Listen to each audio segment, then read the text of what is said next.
আমার নিট বাংলা চ্যানেলে তোমাদের অনেক অনেক ওয়েলকাম। আজকের ভিডিওটা একটু অন্যরকম হবে। আজকে বিশেষ জ্ঞান দেওয়া বা পড়াশোনা করা এ সমস্ত আজকে হবে না। চারিদিকে যখন শুনছো যে যারা নিট দিয়েছে তার মধ্যে বেশিরভাগই বলছে 700+, 705, 710, কেউ বলছে 680, 690, 650+, 650+ তো অনেকেই বলছে। এরকম যখন লোকজন বলছে, ঠিক তখন তোমার যদি মনে হচ্ছে যে তোমার 300 ক্রস করবে না বা অবস্থা খুব খারাপ নিট দিয়ে, তো সেই পরিস্থিতিতে যদি তুমি থাকো তাহলে আজকের ভিডিওটা তোমার জন্য। তুমি যদি নিট ক্র্যাক করার মতন জায়গায় পৌঁছে গিয়ে থাকো তাহলে আজকের ভিডিওটা তোমার জন্য নয়। তো এরকম যখন সিচুয়েশন, তখন ঠিক তুমি কি করবে, কোথায় লুকাবে? যখন পাড়ার লোকজন, স্কুলের বন্ধুবান্ধব বা বাবার অফিসের বন্ধুবান্ধব, তাদের ছেলেমেয়েরা সবাই যখন এই ইঁদুর দৌড়ে এগিয়ে গেছে অনেকটা, আর তখন যখন তোমার এই অবস্থা, তুমি ঠিক কোথায় লুকোবে সেটা ভেবে পাচ্ছ না, এবং এটাও বুঝতে পারছো না যে তোমার ঠিক কি করা উচিত এক্স্যাক্ট। তোমার কি আর নিট দেওয়া উচিত, সব ছেড়ে দেওয়া উচিত, নাকি অন্য কিছু করা উচিত, যাতে জীবনই আর থাকলো না? কারণ তোমার দ্বারা তো বেসিক্যালি কিছুই হয় না লাইফে। তো এই জায়গায় যদি তুমি থাকো তাহলে আজকের ভিডিওটা আমার মনে হয় তোমার কিছুটা হলেও লাভ হবে। আজকের ভিডিওটা বানানোর সময় আমি অনেকটাই ইমোশনাল হয়ে পড়েছি, আর আজকে ঠিক ম্যাম হিসেবে বা মেন্টার হিসেবে তোমাদেরকে কোনো জ্ঞান আমি দিতে আসিনি। আজকে তোমরা আমাকে নিজের দিদির মতন ভাবতে পারো, ছোট ছোট ভাই বোন ভেবে তোমাদেরকে আজকে আমি কিছু আমার লাইফের কথা শেয়ার করতে পারি, এবং তারপরে বলতে পারি যে ঠিক তোমরা কিভাবে সেখান থেকে উঠে আসবে। তো অ্যাকচুয়ালি ঠিক তোমাদের বয়সটা আমারও তো একসময় ছিল, আমিও তোমাদের মতন ছোট ছিলাম, আমিও একসময় হায়ার সেকেন্ডারি দিয়েছিলাম, আমিও একসময় কলেজের পরীক্ষা দিয়েছিলাম, সব কিছু তো আমারও একসময় গেছে। আরেকটা সমস্যা আমার ছিল, সেটা হচ্ছে যে আমি তো ক্লাস 12-এর পরেই চলে গিয়েছিলাম বাইরে হস্টেলে থাকতে। তো তখন থেকে এখন অবধি, মানে আজকে যে আমি নিজেকে ডক্টরেট বলছি, ডক্টর মালিঙ্কি সুর বলছি, এই জার্নিটা সহজ তো নয়, বরং প্রচণ্ড কঠিন ছিল। এখানে তোমাদের অনেকের একটা কনফিউশন আছে আমি ডাক্তার কিনা। অ্যাকচুয়ালি আমি ডাক্তার নই। নিশ্চয়ই জানো যে পিএইচডি করলে একটা ডিগ্রি দেওয়া হয় ডক্টরেট। তো বেসিক্যালি আমি পিএইচডি কমপ্লিট করেছি এবং এই ডিগ্রিটা আমাকে দেওয়া হয়েছে ডক্টরেট, তাই আমি ডক্টর মালিঙ্কি সুর নিজেকে বলতে পারি। আমি ডাক্তার নই, আমি নিউরোসায়েন্সে ডক্টরেট কমপ্লিট করেছি। তো যাই হোক, তো এই যে হিস্ট্রিটা, এই যে পথটা, সেটা কিন্তু একেবারেই আমার ইজি ছিল না। বাড়ির বাইরে থেকেছি, একটার পর একটা লোকে বলে আপস অ্যান্ড ডাউনস এসছে, আমার ডাউনসই বেশি এসছিল, আপস আমি খুবই কম দেখেছি। তো আমার বহু সময় এরকমই মনে হয়েছে যে বোধহয় শুধু আমি একা যার সাথে এই ঘটনাগুলো ঘটে। কারণ চারিদিকে তো দেখছি যে সবাই ভালো আছে, সবাই প্রচুর মার্কস পাচ্ছে, সবাই রমরমিয়ে চাকরি পাচ্ছে, সবাই সবই পাচ্ছে, যে একমাত্র বোধহয় আমারই দুর্দশা এরকম হয়, একমাত্র বোধহয় আমি পৃথিবীতে সেই ব্যক্তি যার দ্বারা কিছুই হয় না। এরকম একবার বা দুবার বা 5বার 10বার নয়, 100বার আমার সাথে হয়েছে। এবং বহুবার যখন এরকম আমার সাথে হয়েছে, তখন আমার এটাও মনে হয়েছে যে আমি সবকিছু ছেড়েই দেবো, কারণ আমার দ্বারা কিছুই হবে না, কিছু হওয়ার নেই, তো আমার তো ভাগ্যও এরম, আমার দ্বারা কিছুই হওয়ার নেই। আর সেই সময় দেখবে খুব সুন্দরভাবে পুড়কিয়ে দিয়ে যায় কিছু আত্মীয় স্বজন আর পাড়ার লোকজন। তারা ঠিক সেই সময়টায় বেছে বেছে তোমার বাড়ির দরজায় আসবে এবং এসে বলবে তাদের বাড়ির ছেলেমেয়েরা লাইফে ঠিক কতটা এগিয়ে গেল, কি কি পরীক্ষা ক্র্যাক করলো, কত স্যালারির কোন চাকরিটা পেলো। এই সময় এরা কিন্তু খুব একটা মুখ্য ভূমিকা তোমার জীবনে পালন করে। এইরকম সিচুয়েশনে ঠিক কি করা যায়? এরকম সিচুয়েশনে যদি তুমি এগুলো শেয়ার করতে পারো, এরকম কোনো বন্ধু থাকে, তাহলে তো কথাই নেই। কিন্তু সেটা খুব কম জনের আমাদের থাকে। এরকম কথা আবার বন্ধুদেরকে বললে অনেকে আবার সেটা নিয়ে মজা ওড়ায়। তোমার সামনে হয়তো বললো না, পিছনে গিয়ে মজা উড়ালো। তাই জন্য আমরা ঠিক বন্ধুদেরও বলতে পারি না এই জিনিসটা, আর বাবা মাকে তো নয়ই, কারণ বেশিরভাগ ক্ষেত্রে বাবা মারা যেটা হয়, এগুলো তো বুঝতে পারে না। বাবা মারা তাদের মতন করে নানা রকম বুদ্ধি বা জ্ঞান যাই বলো সেটা দিয়ে চলে যায়।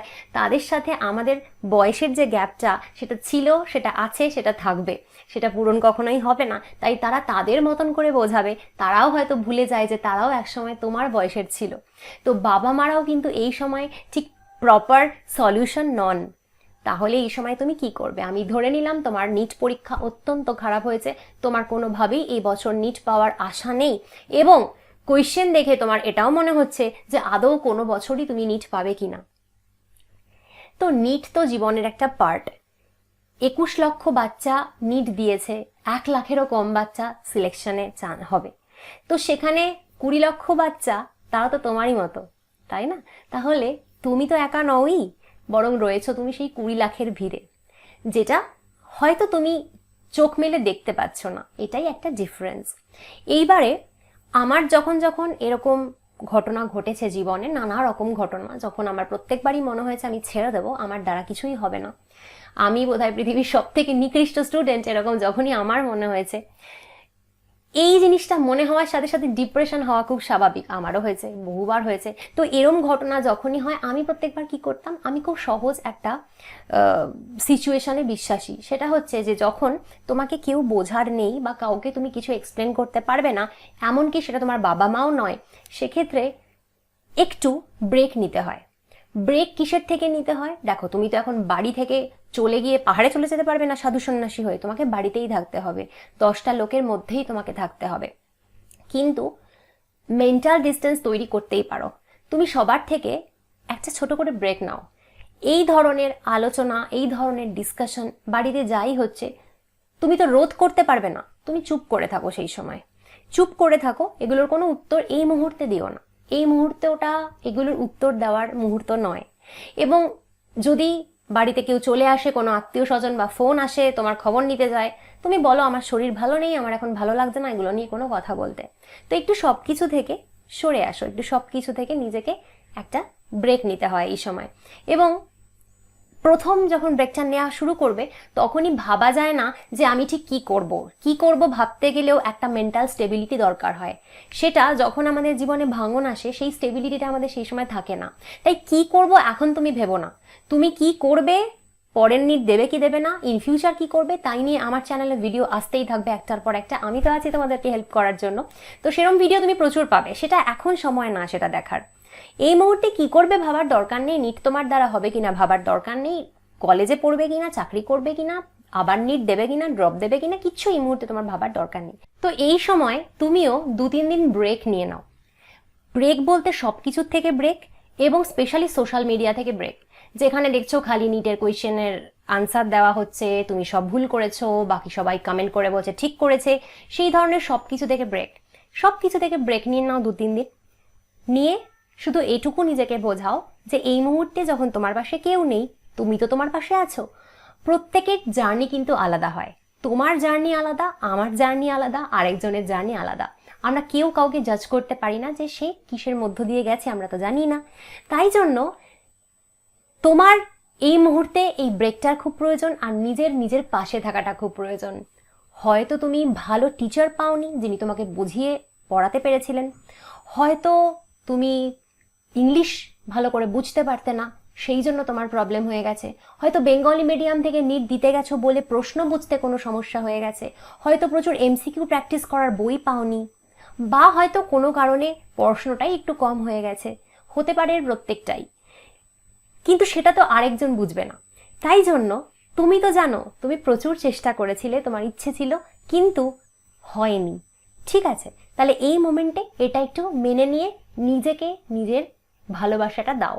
নিজে বলো যে ঠিক আছে, আমি একদম ঠিক আছি, আমি চেষ্টা করেছিলাম, আমি পারিনি, আমি পারবো, সব করব। এই পৃথিবীতে এরম কোনো কাজ হয় না যেটা আমি করতে পারবো না, আমি সব করব, সব করে আমি দেখাবো। কি করে করবে, কিভাবে এগোবে, নেক্সট স্টেপ কি, তার জন্য ডেফিনেটলি আবার আমার ভিডিও আসবে। আজকে শুধু এইটুকু দরকার। আর যদি মনে হচ্ছে এরকম কিছু বলতে চাও যেটা কাউকে বলতে পারছো না, তুমি কমেন্টে এসে ডেফিনেটলি বলো। আজকে এই ভিডিওর যত কমেন্ট আসবে আমি সব কমেন্ট পড়বো। আজকে তাহলে আসছি, পরের দিন আসবো অন্য কোনো ভালো একটা ভিডিও নিয়ে। Bye bye.